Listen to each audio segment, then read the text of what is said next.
Hey guys, be back at you. Another story for you. Hopefully, get something out of it. The desert night was colder than it should have been, even for Nevada in late fall. You'd driven past the black mailbox on the extraterrestrial highway hours earlier, half joking to yourself about stopping to look for lights. You didn't stop, you kept going. Windows cracked, radio off, just the low whine of tires on empty asphalt. Around 2:40 a.m., the dashboard lights flickered once, then steadied. He thought nothing of it until the engine coughed, sputtered, and died. Dead silent, no wind, no crickets, just a tick of cooling metal. You popped the hood, shone your flashlight inside.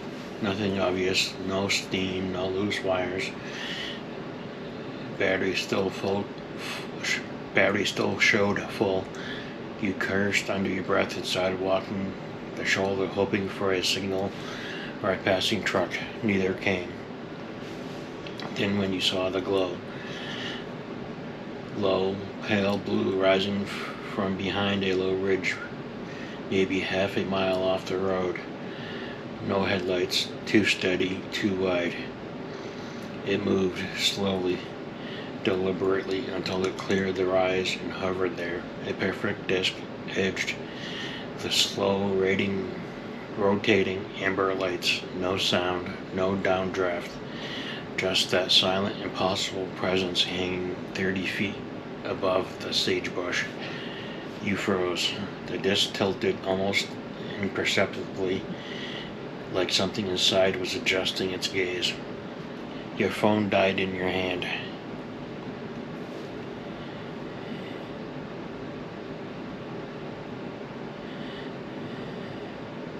Screen black, no reboot, nothing. Then the beam came down. Soft at first, like moonlight filtered through frost. It touched the ground 10 feet in front of you and widened until you stood at its center. Your shoes lifted an inch off the dirt. You felt a gentle tug upward, patient, like gravity had changed its mind. You tried to run, legs wouldn't obey, muscles locked in slow motion. Inside the light, small things began to rise. Pebbles, dust, the loose chain from your pocket. They spiraled lazily toward the craft. And then you heard it, not out loud, inside your skull, your own calm voice. Professional, the way you sound when you're reading something out loud to check pronunciation.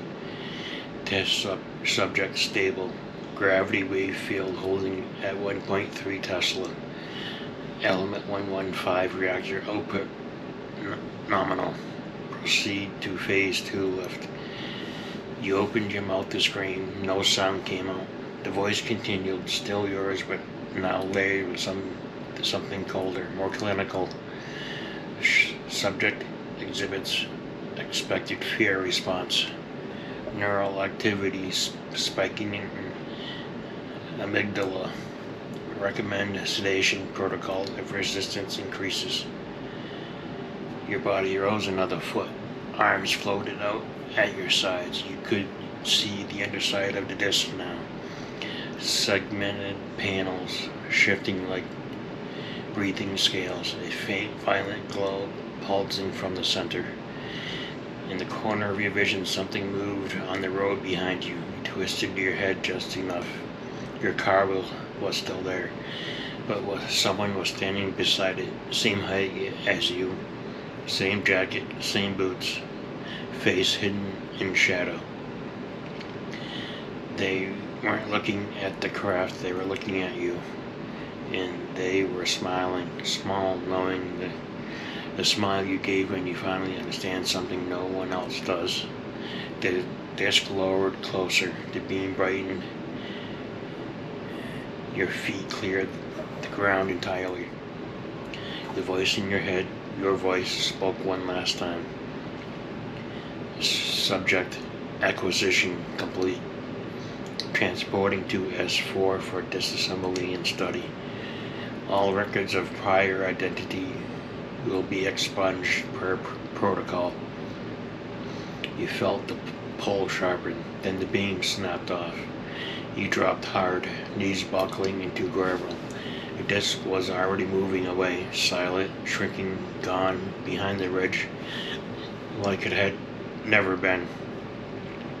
You lay there gasping, heart slamming against your ribs. After a long minute, you crawled to your feet, stumbled back to the car. The engine started on the first try. You drove fast. Didn't look into the rear view for miles. When you finally did, the back seat was empty. But in the passenger seat, neatly folded, was a single sheet of paper you hadn't brought. Typed in crisp, black font, like a government memo. Subject: Dobby Farrar. Acquisition date: February 1st, 2026. Status: temporarily released for observation. Next contact pending. Do not speak of this to anyone. We will know. You kept driving. You still drive that same stretch sometimes late at night when the sky is too clear and the road is too quiet. You tell yourself it was a dream, a breakdown, a hallucination from exhaustion. But every time you check your phone now, the battery is always full. And sometimes, when you're alone and the house is silent, you catch yourself speaking aloud, just a few words, testing. Subject: stable. And you swear you hear an echo come back in your own voice from somewhere inside the walls. Yeah, that's the end of that one for now. Hope you, like I said, I hope you get something out of it, or at least some sort of entertainment. Or maybe you can make fun of my speech impediments, whatever floats your boat. Yeah. Hope you got something out of it anyway, and I'll see you in the next one. Remember to like, subscribe, share, thumbs up, thumbs down, whatever floats your boat. I'll see you in the next one.